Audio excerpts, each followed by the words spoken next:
नमस्कार दोस्तों, उषा की आवाज चैनल में आप सभी का स्वागत है। हमारी आज की कहानी है शिकायत। आज सुबह सुबह सामने गुप्ता आंटी के घर पुलिस आई थी। उन्होंने अपने बहू बेटे के खिलाफ पुलिस में रिपोर्ट दर्ज की थी। 75 साल की गुप्ता आंटी अपने बहू बेटे से काफी परेशान रहती थी। उनके 2 बेटियां और 1 बेटा है। पति का 10 साल पहले स्वर्गवास हो गया था। सभी बच्चों की शादी हो चुकी है। बहू बेटा अलग घर में रहते हैं और गुप्ता आंटी अलग घर में अकेली रहती हैं। बहू बेटे से पटती नहीं है, इसलिए आंटी अलग रहती हैं। पति काफी रुपया पैसा छोड़ गए हैं। बेटे का भी अच्छा खासा बिजनेस चलता है। काफी कुछ पैसा आंटी के हाथ में है। दोनों मकान और दुकान भी आंटी के नाम है। बहू बेटे को पैसा तो चाहिए, लेकिन माँ की देखभाल नहीं करनी है। आंटी की बड़ी बेटी के पास तो बहुत पैसा है, तो उसको तो जरूरत है नहीं, लेकिन छोटी बेटी थोड़ी कमजोर है। छोटी बेटी के बेटे का इंजीनियरिंग में दाखिला कराना था, तो आंटी ने 3 लाख रुपए उसको दे दिए थे। इससे बहू बेटा बहुत नाराज रहते थे कि बहन को पैसा क्यों दिया। कुछ समय पहले तक तो आंटी ठीक ठाक थी, अकेले घर में रह लेती थी, लेकिन अभी 2 साल से वो काफी बीमार रहने लगी थी, तो अकेले घर में रहना संभव नहीं हो पा रहा था। अभी उनके बेटे को अपने बेटे के लिए बड़ा इलेक्ट्रॉनिक शोरूम खोलना था। उसके लिए काफी पैसा चाहिए था, तो आंटी को अपने घर ले आए और अच्छी देखभाल कर रहे थे। बेटे बहू को जब पैसा चाहिए होता था तो माँ की खूब आवभगत करते थे, और जब काम निकल जाता फिर वही पुराना रवैया चालू हो जाता था।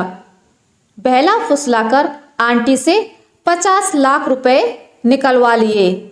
शोरूम खुल गया तो उनके व्यवहार में फिर परिवर्तन आ गया। बहन को 3 लाख रुपए दे दिए थे, तो उनके लिए खूब झगड़ा किया और बहन का घर में आना जाना बंद कर दिया। इसलिए गुप्ता आंटी अपने घर पर रहती थी कि कम से कम वहाँ बेटियां तो आती रहेंगी। अभी 6 महीने पहले आंटी की बहुत तबीयत खराब हो गई। 2 दिन तक घर में बिना खाए पिए पड़ी रही। बुखार में तप रही थी। बहू बेटे को पता नहीं, घर पर उनको देखने कोई नहीं आता था। बहू अपने घर से खाने का टिफिन भेज देती थी। आंटी खाती नहीं थी, बोलती थी बासी तिबासी खाना भेज देती है, और 4-5 रोटी और कभी दाल तो कभी सिर्फ सब्जी। पूरे दिन का खाना उसी में हो जाता था। आंटी बोलती, दिन भर एक ही खाना नहीं खाया जाता, कुछ अलग सा और कुछ बदल कर भी खाने का मन करता है। बच्चा और बूढ़ा इंसान एक सा ही होता है। आंटी ने मना कर दिया कि खाना मत भेजना, तो कोई देखने भी नहीं जाता था कि आंटी कैसी हैं। बुखार में पड़ी आंटी के बारे में जब बेटियों को पता लगा, तो छोटी बेटी माँ को अपने घर ले गई और उनका इलाज करवाया और महीने भर तक देखभाल की। टाइफाइड हो गया था। जब आंटी थोड़ी ठीक हुई तो उन्होंने 3 लाख रुपए निकलवाए, कुछ बेटी को देने को, इतने दिनों रही और इलाज का पैसा जो खर्च हुआ, और कुछ अपने पास रखने को। इधर बहू बेटे को कुलबुलाहट मचने लगी कि सब कुछ बेटी के नाम ना लिख दें। बहू बेटे दोनों बहन के घर जाकर मिन्नतें करके माँ को अपने घर ले आए कि लोग क्या कहेंगे, बेटी के घर पड़ी हो। इस तरह अपने घर लाकर रख लिया।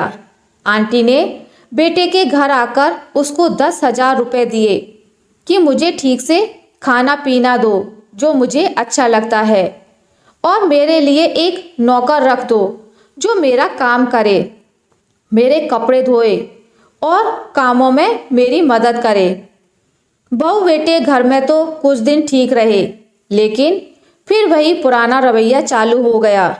बहू सुबह से दिन भर का खाना पीना बनाकर रख जाती और बेटा बहू नाती सब शोरूम चले जाते। आंटी लंबी बीमारी से उठी थी तो कुछ खाने पीने का मन चलता था। घर पर तो कोई था नहीं जो बनाकर दे। नौकर से कहा तो उसने भी नहीं बनाया। सबके घर से जाने के बाद आंटी पैसा लेकर घर से बाहर आती और अड़ोसी पड़ोसी से फल फूल और खाने पीने का सामान जो उनका मन करता मंगवाया करती थी। एक दिन बहू अचानक से घर आ गई। उसने सामान मंगवाते देख लिया तो घर में खूब हंगामा हुआ। आंटी बोली, मुझे तो अपने घर जाना है, लाओ मेरे घर की चाबी मुझे दो। आंटी के घर की चाबी नाती ने छुपा रखी थी। कहता है कि वो घर मेरे नाम करो तभी चाबी मिलेगी। इसी वजह से घर में बहस हो रही थी और इसी बहसबाजी में नाती ने आंटी को धक्का दे दिया कि हम चाबी नहीं देंगे, यहीं रहना पड़ेगा, जैसे हम रखेंगे वैसे ही। जब नाती ने धक्का दिया तो आंटी ने पुलिस बुलवा ली। पुलिस वालों ने बहू बेटे को खूब लताड़ लगाई। आंटी को पुलिस वालों ने उनके घर की चाबी दिलवाई और आंटी को उनके घर पर छोड़ा। अब वहाँ पर आंटी ने एक नौकरानी को दिन भर के लिए रखा हुआ है जो उनका सारा काम करती है और खाना पीना भी बनाकर देती है। सभी अड़ोसी पड़ोसी कहते हैं, चलो अच्छा हुआ, आंटी कम से कम बुढ़ापे में अपने मन का खा पी तो रही हैं, सुकून से बची हुई जिंदगी बिता रही हैं। इसी वजह से बहू बेटे के खिलाफ पुलिस बुलाई थी। कैसा जमाना आ गया है, आखिर में सब कुछ बहू बेटे का ही तो है। कहाँ लेकर जाएंगी आंटी, लेकिन सब्र नहीं है। करना कुछ नहीं चाहते लेकिन चाहिए सब कुछ। एक जन्म देने वाली माँ आज किस हाल में पहुँच गई है। आज बच्चों को फिर से संस्कार देने की जरूरत आ पड़ी है। कम से कम अपने माँ बाप का इतना तिरस्कार ना करो, नर्क में भी जगह नहीं मिलेगी। आशा करती हूँ आपको मेरी आज की कहानी अच्छी लगी होगी। अगर आपको मेरी ये कहानी अच्छी लगी है तो इसे लाइक करें, ज़्यादा से ज़्यादा शेयर करें और अगर आप मेरे चैनल पर नए हैं तो इसे सब्सक्राइब करना ना भूलें। मिलते हैं एक नई कहानी के साथ, तब तक के लिए नमस्कार।